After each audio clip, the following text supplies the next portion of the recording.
joten peleissä sitten voidaan pitää eri rottia niin, että kaikki rotat pääsee vähän pelaamaan joka päivä, mutta kenenkään ei tarvitse pelata jokaisessa pelissä.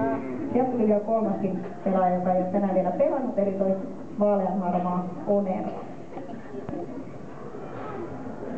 Inkeri sai ensimmäisen korin ja saa siitä palkinnoksi riisiä ja vehnää. Mulla on keitettyä riisiä ja keitettyä pelttivehnää palkinnoksi rotille tällä kertaa. Onerva kävi korittamassa toiseen päätyyn ja Inkeri jatkoi. Minulla ei ole vielä yhtään koria. Nyt on ainakin selvinnyt, että Inkerin kori on ilmeisesti täällä päässä. Inkeri korittaa aina sinne. Ja Onerva on korittanut tuonne vasemmalle. Miten no niin, Myy korittaa myöskin vasemmalle. Eli Onerva ja Myy pelaavat vasemmalle ja Inkeri vastustaa sitten heitä.